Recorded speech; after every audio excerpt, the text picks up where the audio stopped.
같이 읽은 말씀을 가지고 새로운 피조물이라는 제목으로 말씀의 은혜를 나누겠습니다. 예수님이 이 땅에 오신 것은 우리를 새롭게 만드시기 위해서입니다. 이제 누구든지 예수 그리스도 안에 있으면 새로운 피조물이 되었다고 말씀을 하셨습니다. 새로운 피조물의 내용이 무엇입니까? 그리스도 안에서 내가 어떻게 달라졌습니까? 이 시간 이 말씀을 통하여 우리가 달라진 모습을 깨닫고 하나님이 우리를 새로운 피조물로 만드셨으니 그 피조물된 권세를 누리는 삶을 사는 우리 모두가 되시기 바랍니다. 세 가지를 말씀드립니다. 첫째, 하나님과의 관계가 회복되었습니다. 한번 따라해 주시기 바랍니다. 나와 하나님과의 관계가 회복되었다. 원래 우리는 하나님과 원수지간이었습니다. 죄인이었습니다. 하나님의 진노의 대상이었습니다. 하나님이 계신 곳에 설 수 없는 존재였습니다. 그런데 예수님이 오셔서 내 모든 죄를 예수님이 짊어지셨습니다. 내가 박혀야 될 십자가에 못 박히고 내가 받아야 할 형벌을 예수님이 다 받으셨습니다. 그러므로 이제는 더 이상 우리가 죄인이 아닙니다. 모든 죄의 굴레에서 우리는 벗어나게 되었습니다. 하나님 앞에 설 수 있는 의인이 되었습니다. 14절과 21절 말씀 보시기 바랍니다. 그리스도의 사랑이 우리를 강권하시는도다. 우리가 생각하건대 한 사람이 모든 사람을 대신하여 죽어선즉 모든 사람이 죽은 것이라. 하나님이 죄를 알지도 못하신 이를 우리를 대신하여 죄로 삼으신 것은 우리로 하여금 그 안에서 하나님의 의가 되게 하려 하심이라. 예수님이 우리 죄의 굴레를 벗겨주셨습니다. 하나님 앞에 의로운 삶을 살도록 하기 위하여 그렇게 하셨다고 말씀을 했습니다. 하나님과 이전에는 우리가 원수가 되었지만 이제는 예수 그리스도 안에서 하나님과 우리 사이는 화목하게 되었습니다. 화목의 의미가 무엇입니까? 화목의 의미는 가까움입니다. 이전에는 하나님의 목소리가 들리면 두려워서 피하여 숨었습니다. 그러나 이제는 하나님의 음성이 들리면 우리는 기쁘고 반가워서 하나님 앞에 달려나가게 되었습니다. 관계가 좋지 않으면 그 사람을 피하게 됩니다. 만나기를 꺼려합니다. 그 사람을 보기만 해도 마음에 스트레스를 받습니다. 교회에서도 관계가 좋지 않은 사람끼리는 서로가 가까워지지 못합니다. 사귀기를 꺼려합니다. 같이 있는 것도 불편하게 여깁니다. 그래서 관계가 좋지 않은 사람은 우리 교회에 있지 못하고 나가버리는 것을 저는 봤습니다. 관계가 좋지 않으면 내 건강에도 좋지 않고 관계가 좋으면 내 정신 건강에도 좋고 육체 건강에도 좋습니다. 짐승들도 마찬가지입니다. 짐승들도 혼자 살기보다 서로 같이 살게 되면 훨씬 더 오래 삽니다. 미국의 버클리 대학에서 쥐를 가지고 흥미로운 실험을 했습니다. 첫 번째 실험은 혼자 있는 쥐에게 먹이를 주었습니다. 그랬더니 쥐가 600일을 살다가 죽었습니다. 두 번째 실험에서는 쥐 5마리를 함께 놓아서 함께 음식을 먹도록 했습니다. 그랬더니 700일을 살았습니다. 100일을 더 살았습니다. 그 다음 세 번째 실험에서는 쥐를 가다가 사람의 손에 얹어놓고 먹이를 주었습니다. 더 달라고 하면 더 주고 먹기 싫다고 하면 또 다른 먹이를 주면서 그 모습을 지켜봤습니다. 그랬더니 나중에 950일을 사는 것을 보았습니다. 혼자 살 때보다 1배 반 이상의 수명을 사는 것을 보았습니다. 연구팀은 이 실험을 통해서 동물도 이렇게 더불어 사는데 더 오래 사는데 사람이 같이 살고 어울려 살면 얼마나 더 건강하고 장수할 수 있겠는가 하는 결론을 내었습니다. 여러분, 고독사 한다는 말을 우리는 종종 듣습니다. 혼자 살면 일찍 죽습니다. 관계는 참으로 중요합니다. 내가 그 사람과 가까우면 그 사람에게 자꾸 나아가게 됩니다. 함께 사귐을 가지려고 하고 대화를 하려고 합니다. 문제가 있으면 내 문제도 털어놓고 상담을 합니다. 도움을 요청하기도 합니다. 예수 그리스도로 말미암아 하나님과 우리는 참으로 가까워졌습니다. 그래서 이제는 우리가 문제가 있으면 하나님께 달려나갑니다. 왜? 하나님과 우리는 원수된 자가 아니기 때문입니다. 히브리서 4장 16절입니다. 그러므로 우리는 긍휼하심을 받고 때를 따라 돕는 은혜를 얻기 위하여 은혜의 보좌 앞에 담대히 나아갈 것이니라. 이제 하나님은 우리를 돕는 자입니다. 도와주시는 분입니다. 그러므로 담대히 그 앞에 나아갈 수 있게 되었다고 말씀을 하고 있습니다. 여러분, 관계 중에 가장 가까운 관계는 부모와 자녀 간의 관계일 것입니다. 그보다 더 가까운 관계가 없습니다. 우리 교회에 있다가 저 멀리 다른 곳으로 이사를 가신 안수 집사님 한 분이 있습니다. 이분이 권사님을 너무 혹사시킨다고 해가지고 우리가 신방을 갔습니다. 신방을 가서 권사님을 너무 혹사시키지 말라는 말씀을 들었습니다. 그리고는 한 가지 질문을 했습니다. 안수 집사님, 홍수가 났는데 안수 집사님이 한 사람만 건질 수 있다고 하면 누구를 건지겠습니까? 아내도 떠내려가고 아들도 떠내려가는데 이 둘 중에 누구를 건지겠습니까? 그리고 이분이 생각도 하지 않고 대답을 했습니다. 아들을 건져야죠.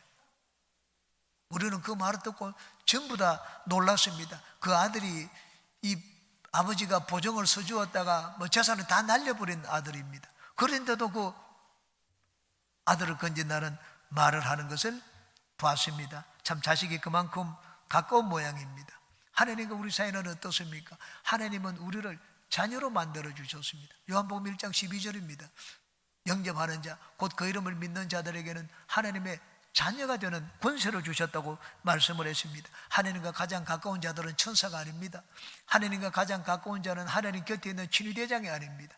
하나님의 자녀인 우리들이 하나님과 가장 가까운 자입니다. 우리는 예수 그리스도 안에서 하나님의 자녀가 되었습니다. 그러므로 이제는 하나님을 아빠, 아버지라고 부르게 되었습니다.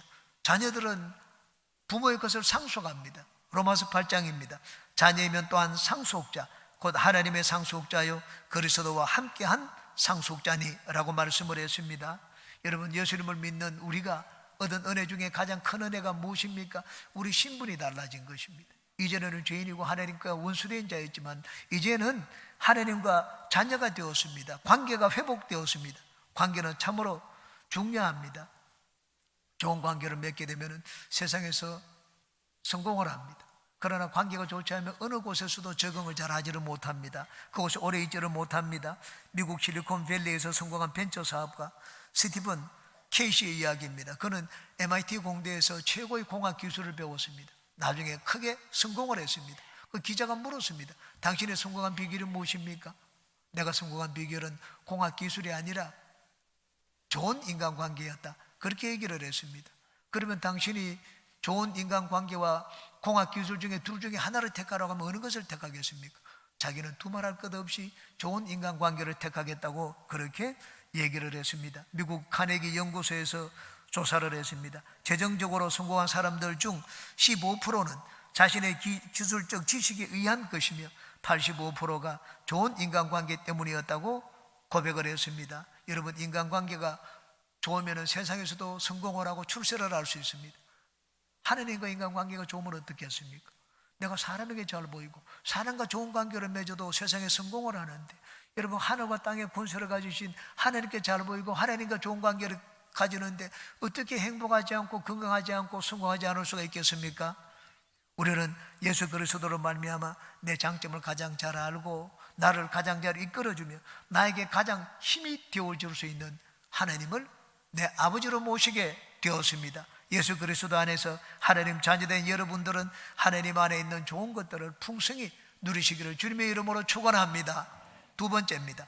환경과의 관계가 회복되었습니다. 한번 따라해 주시기 바랍니다.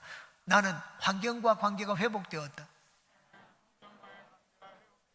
아담이 범죄한 뒤에 에덴 동산에서 쫓겨날 때 환경이 저주를 받았습니다. 땅은 가시와 은근키를 내고 아담은 종신토록 이마에 땀을 흘리고 수고해야지 그 땅의 소산을 먹게 되었습니다. 모든 것이 아름답게 예비되어 있던 에덴 동산을 상실했습니다. 그런데 하나님과 관계가 잘못되었기 때문입니다. 하나님과 관계가 잘못되자 세상에 있던 모든 것들이 아담에게 등을 돌렸습니다. 왜냐하면 세상에 있는 모든 것들도 전부 하나님으로부터 나왔기 때문입니다. 하나님과 관계가 좋아야죠. 세상에 있는 것들도 하나님과 우리 사이의 관계를 알고 우리에게 그냥 웃음을 보입니다. 그런데 우리가 하나님과 관계가 나쁜데, 모든 것이 하나님께로부터 나왔는데 세상에 있는 것들을 우리에게 좋은 태도로 보이겠습니까? 아닙니다. 등을 돌립니다. 18절을 보십시오. 모든 것이 하나님께로서 났으며 라고 말씀을 하고 있습니다. 하나님과의 관계가 잘못되었으니 환경은 이제는 아담과 그 후손이 우리들에게 가시와 은근키를 내게 되었습니다. 그런데 예수 그리스도 안에서 하나님과 관계가 회복된 자에게는 그렇지 않습니다. 이제는 환경도 회복이 됩니다. 환경이 이제는 가시와 은근키를 내지 않습니다. 담보를 냅니다. 구약에 보면 모세가 이스라엘 백성들을 애굽에서 이끌어내었습니다. 홍해를 건넜습니다. 수르 광야에 들어가서 사흘 길을 걸었습니다. 마실 물이 없었습니다. 목마를 할 때 그 앞에 연못이 하나 있었습니다. 사는 백성들이 뛰어가서 그 연못에 물을 마셨는데 서서 마시지를 못했습니다. 모세를 원망하고 하나님을 원망했습니다. 모세가 하나님께 기도하자 하나님이 한 나무를 지시했습니다. 그 나무를 물에 던지니 그 물이 순식간에 달아졌습니다. 이 나무는 오늘날 예수 그리스도의 십자가를 상징합니다. 그러므로 예수 그리스도를 우리 인생 가운데 모셔드리게 되면 나를 등겼던 환경이 이제는 나에게 단물을 냅니다. 가시와 은근키를 내었던 환경이 이제는 나에게 오곡백과를 냅니다. 수고하게 이마에 땀을 흘려야 먹고 살던 인생이 순풍에 도철반 배가 노르젓지 않아도 잘 나가는 것처럼 이제는 하나님의 은혜의 돌보심을 받고 살게 됩니다. 예수 그리스도 안에서 하나님은 환경을 다스리고 정복하는 권세를 회복시켜 주셨습니다. 하나님은 원래 인간을 만들 때 환경의 노예로 만들지 않았습니다. 환경을 두려워하는 존재로 만들지를 않았습니다. 환경을 다스리고 지배하라고 했습니다. 하나님이 아담과 하와를 하나님의 형상과 모양대로 만드셨습니다. 그리고는 하늘에 있는 새들과 바다의 고기, 짐승들 모든 걸 다스리고 정복하라고 말씀을 하셨습니다. 인간은 지음을 받을 때 만물을 다스리고 정복하는 권세를 받았습니다. 그런데 아담이 타락한 뒤 쫓겨날 때 환경을 다스리는 그 권세도 상실했습니다. 환경이 두려워졌습니다. 바람과 파도가 무서워졌습니다. 천재지변에 떨게 되었습니다. 사망의 권세가 두려웠습니다. 내일 일을 염려하며 살게 되었습니다. 그런데 예수님이 오셔서 우리에게 환경을 다스리는 권세를 보여주셨습니다. 물을 포도주로 바꾸어 주셨습니다.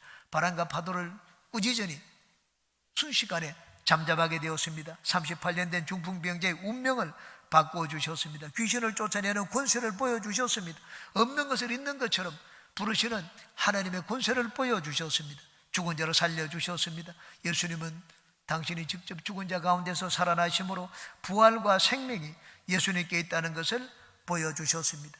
부활하신 예수님을 믿는 우리에게도 환경을 다스리는 권세가 있다는 것을 예수님이 가르쳐 주셨습니다. 마가복음 16장입니다. 믿는 자들에게는 이런 표적이 따르리니 곧 내 이름으로 귀신을 쫓아내고 새방언을 말하고 뱀을 집으며 무슨 독을 마실지라도 해를 받지 아니하고 병든 자에게 손을 얹으면 낫는다고 말씀을 해주셨습니다. 예수님의 말씀처럼 오순절날 성령을 받은 제자들이 나갔습니다. 나가니까는 예수님의 권세가 그 마음속에 샘솟기 시작을 했습니다. 성전 미문가에 있는 안전병을 보고 손을 잡고는 일어나서 걸어라 외치니까는 즉시로 남에서 안전병이 된 자가 일어나서 걷고 서서 뛰며 하나님을 찬양했습니다. 베드로는 기도로 죽은 다비드를 살렸습니다. 예수님과 복음을 대적하는 자들이 하나님의 무서운 심판을 받았습니다. 바울 사도가 복음을 전하러 배를 타고 갈 때 바다의 광풍이 바울의 담배를 침몰시켰습니다. 그런데 바울은 죽지 않았습니다. 섬에 올라갔더니 독사가 바울을 물었습니다. 그 독사의 독에도 바울 사도가 죽지를 않았습니다. 마귀는 오늘날도 나를 둘러싼 여러 가지 환경을 가지고 우리를 다스리고 정복하려고 합니다. 지배하려고 합니다. 세상 권세를 가지고 우리를 복종시키려고 합니다. 질병을 가지고 우리를 두렵게 만듭니다.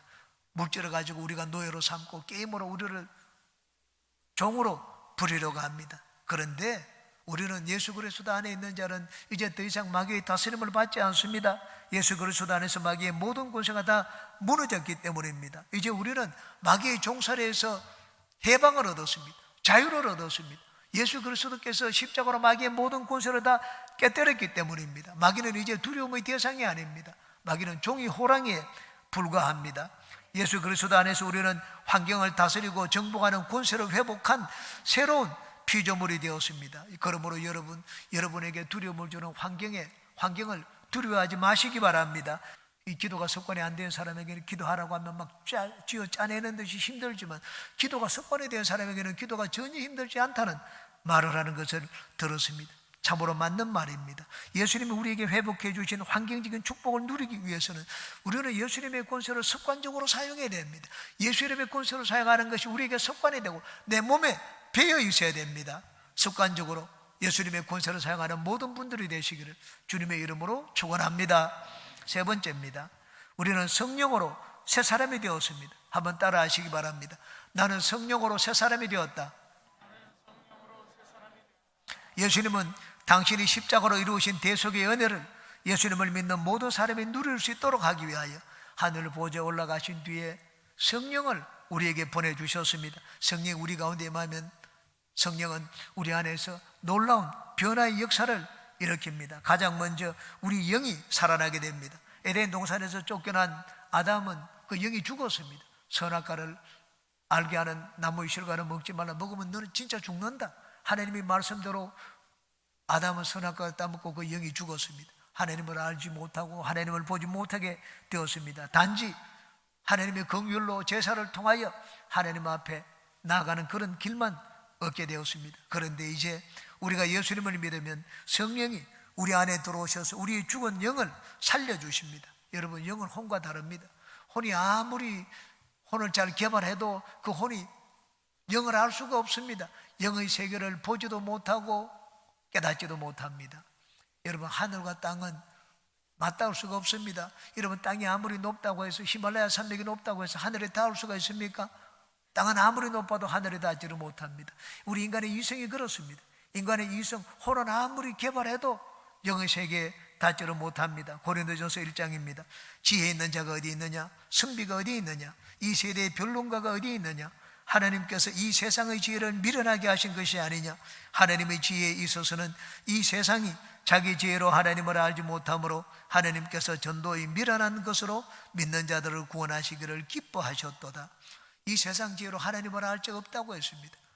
수가성 우물가에는 물을 길러왔다가 예수님을 마셨습니다. 예수님이 주시는 성수를 마셨습니다. 성령의 생수를 마시게 되자 순식간에 눈이 열렸습니다. 자기와 얘기하고 있던 이 예수님이 누구신지 알게 되었습니다.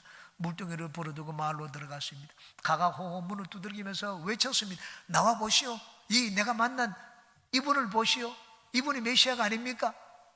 전부 마을 사람들을 이끌어가지고 예수님께로 데리고 왔습니다. 예수님의 가치를 발견하자 물동이로 물 들어온 것, 그것은 이제는 잊어버렸습니다. 그것은 2순위였습니다. 예수님을 전하고 자랑하는 것, 이것이 1순위가 되었습니다. 성령으로 눈이 떠지게 되면 여러분, 예수님은 내 모든 것을 걸고 내 모든 것을 바쳐도 아깝지 않은 분이라는 것을 알게 됩니다. 바울 사도는 예수님을 더 알기 위해서 자기가 그토록 소중하게 여기던 율법을 배설물처럼 버렸습니다. 성령으로 눈이 떠지게 되면 우리는 이 영적인 가치를 알게 됩니다. 하나님 말씀의 가치를 알게 됩니다. 사람이 떡으로만 사는 것이 아니고 하나님의 입에서 나오는 말씀으로 산다는 것을 알게 됩니다. 오늘도 여러분 주님께 나왔습니다. 떡을 먹으러 나온 것이 아닙니다. 하나님의 말씀을 먹으러 주님 앞에 나왔습니다. 말씀을 사모하는 것을 세상 일보다 더 중하게 여기서 주님 앞에 나왔습니다. 성령으로 눈이 떠지게 되면 여러분, 우린 인생을 사는 가치관이 달라집니다. 우리 영이 죽었을 때는 이 세상의 것이 우리의 목표가 되었습니다. 육신의 정욕과 안목의 정욕과 이 세상의 자랑을 따라가면서 살았습니다. 그것을 얻기 위해서 애를 썼습니다. 그러나 성령으로 우리의 영이 살아나면 이제는 우리는 영의 세계를 알게 됩니다. 나도 언젠가는 죽게 된다는 것을 알게 됩니다. 죽고 난 다음에 세상에 있다는 것을 알게 됩니다. 누구나 다 하나님의 심판대 앞에 서게 된다는 것을 알게 됩니다. 하나님 앞에 서게 되면 진정으로 가치 있는 삶이 무엇인지 그 앞에 고백해야 된다는 것을 알게 됩니다. 이 땅에서 인정받는 것이 아니라 장차 심판대 앞에 섰을 때 하나님께 인정받고 하나님께 칭찬받는 삶이 더 중요하다는 것을 깨닫게 됩니다. 한마디로 인생관과 가치관의 변화입니다. 슈바이처 이야기입니다. 저는 어려서 위인전을 읽을 때 슈바이처 박사는 아프리카 밀림의 성자, 그 정도로 알고 있었습니다. 그러다가 미국에서 박사과정 공부를 할 때 아주 놀라운 사실을 깨닫게 되었습니다. 알버트 슈바이처가 신학자고 아주 뛰어난 신학자고 목사였습니다. 그가 쓴 책이 1910년도 쓴 책이 지금까지도 신학계의 고전이 되어 있는 것을 봤습니다. 슈바이처 박사는 신학뿐만 아니라 이 음악에도 천재적인 재능을 가지고 있었습니다. 특히 파이프 오르간에는 천부적인 재능을 보였습니다. 그러다가 아프리카 흑인들이 의사가 없어서 고통을 당한다는 사실을 알게 되었습니다. 모교인 스트라스부르크 대학에서 6년 동안 청강생으로 의학을 공부했습니다. 그리고는 아프리카 적도로 지금의 가본 공화국입니다. 그곳으로 날아갔습니다. 아프리카 떠나기 위해서 자기가 그동안 소중하게 여기던 3가지를 포기를 했습니다. 첫째는 심취했던 바하의 음악을 포기했습니다. 두 번째는 명성을 떨칠 수 있었던 대학 교수직을 포기를 했습니다. 세 번째는 풍요롭고 안락한 현재의 삶을 포기를 했습니다. 그렇게 할 수 있었던 이유가 어디 있습니까? 진정으로 가치 있는 것, 진정으로 진짜 하나님 앞에 내놓을 만한 가치 있는 것이 무엇인지 올바로 깨달았기 때문입니다. 그래서 그런 남을 위해서 일생을 바쳤습니다. 슈바이처 박사 밑에서 일한 보조 간호사가 있습니다. 이 메리언 프레밍거라는 분입니다. 이분은 아주 미모가 뛰어났습니다. 미국에 가서 헐리우드의 프레밍거 감독과 결혼을 했습니다. 실패했습니다. 파리의 사국의 여왕이 되었습니다. 그러다가 어느 날 친구에 끌려 슈바이처 박사가 강연하는 강연을 듣게 되었습니다. 슈바이처 박사가 마지막 하는 말에 충격을 받았습니다. 오랫동안 생각하다가 그 말에 감동을 받고 이 여인이 마침내 슈바이처 박사가 있는 아프리카로 갔습니다. 평생 슈바이처 박사 밑에서 보조 간호사로 일하면서 흑인들과 함께 생활을 했습니다. 슈바이처 박사가 마지막 남긴 말은 이러했습니다. 결국 우리의 삶은 마지막 이 한마디의 질문 앞에 어떤 대답을 하느냐에 달려 있습니다. 당신의 삶은 섬김을 받고자 하는 삶이었습니까? 섬기고자 하는 삶이었습니까? 내 삶은 섬김을 받기 위한 삶이었습니까? 아니면 하나님께서 우리에게 맡겨주신 천하보다 더 귀한 우리 주변의 이웃들을 진지하게 섬기고자 하는 섬김의 삶이었습니까? 이것으로 여러분의 삶의 질이 결정됩니다. 이것으로 우리 하나님 앞에 받을 상급이 결정된다는 말입니다. 이 강연을 듣고 메리언 프레밍거 여사는 마침내 아프리카로 건너갔습니다. 많은 사람들이 이 슈바이처 박사에게 와서 그 방문한 분들 중에 이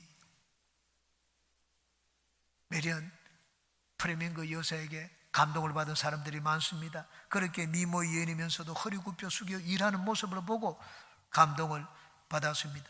우리 모두는 하나님 앞에 설 때 이 슈바이처 박사가 자신에게 한 질문을 우리도 생각해 보아야 됩니다. 하나님이 나중에 우리에게 물어보실 것입니다. 너는 누구를 위해서 살았는가? 너를 위해서 살았는가? 섬김을 위하여 살았는가? 예수님이 이 땅에 오신 것은 섬기러 오셨습니다. 우리도 예수님을 닮는다는 말은 섬기는 인생을 사는 것입니다. 나를 위해서 살지 않고 우리 주님을 위해서, 예수님을 위해서, 교회를 위해서, 이웃을 위해서 섬기는 삶을 산 그 삶이 우리 주님 앞에 인정을 받고 칭찬을 받고 상급을 받을 것입니다. 바울 사도는 예수 그리스도를 알고 난 뒤에 성령의 충만한 은혜를 체험하고 난 다음에 여기 있는 말씀처럼 미친 듯이 하나님을 위하여 자기의 삶을 바쳤습니다. 그리스도 유익을 위해서라면 죽는 것도 유익하다고 했습니다. 화평의 복음을 땅끝까지 전하기 위해서 자기의 목숨을 바쳤습니다. 장래가 보장되어 있었지만 그 모든 것을 포기했습니다. 사내들은 공의원, 회원, 오늘날로 말하면 국회의원입니다. 그것이 그 자리가 보장되어 있었지만 그것을 포기했습니다. 왜냐하면 더 귀한 것, 더 가치 있는 것을 바라보았기 때문입니다. 빌립보서 3장입니다. 그러나 무엇이든지 내게 유익하던 것을 내가 그리스도를 위하여 다 해로 여길 뿐더러 또한 모든 것을 해로 여김은 내 주 그리스도 예수를 아는 지식이 가장 고상하기 때문이라. 내가 그를 위하여 모든 것을 잃어버리고 배설물로 여김은 그리스도를 얻고 그 안에서 발견되려 합니다.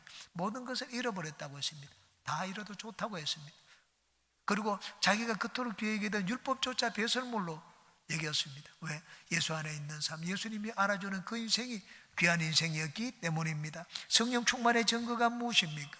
성령 충만의 증거는 하나님을 높이는 것입니다. 하나님을 높이는 것이 나의 습관이 되고 나의 인격이 되면 내 인생의 가치관이 바뀌게 됩니다. 하나님 제일 주의로 살게 됩니다. 예수님의 유익을 위해서 살게 되고 교회를 섬기는데 내 삶을 드리게 됩니다. 나를 위해서 살지 않고 이웃을 생각하며 살게 됩니다. 이런 삶이 바로 가치관이 변화된 삶입니다. 여러분은 다 성령으로 충만하여 하나님을 위하여 사는 새로운 피조물이 되시기를 주님의 이름으로 축원합니다.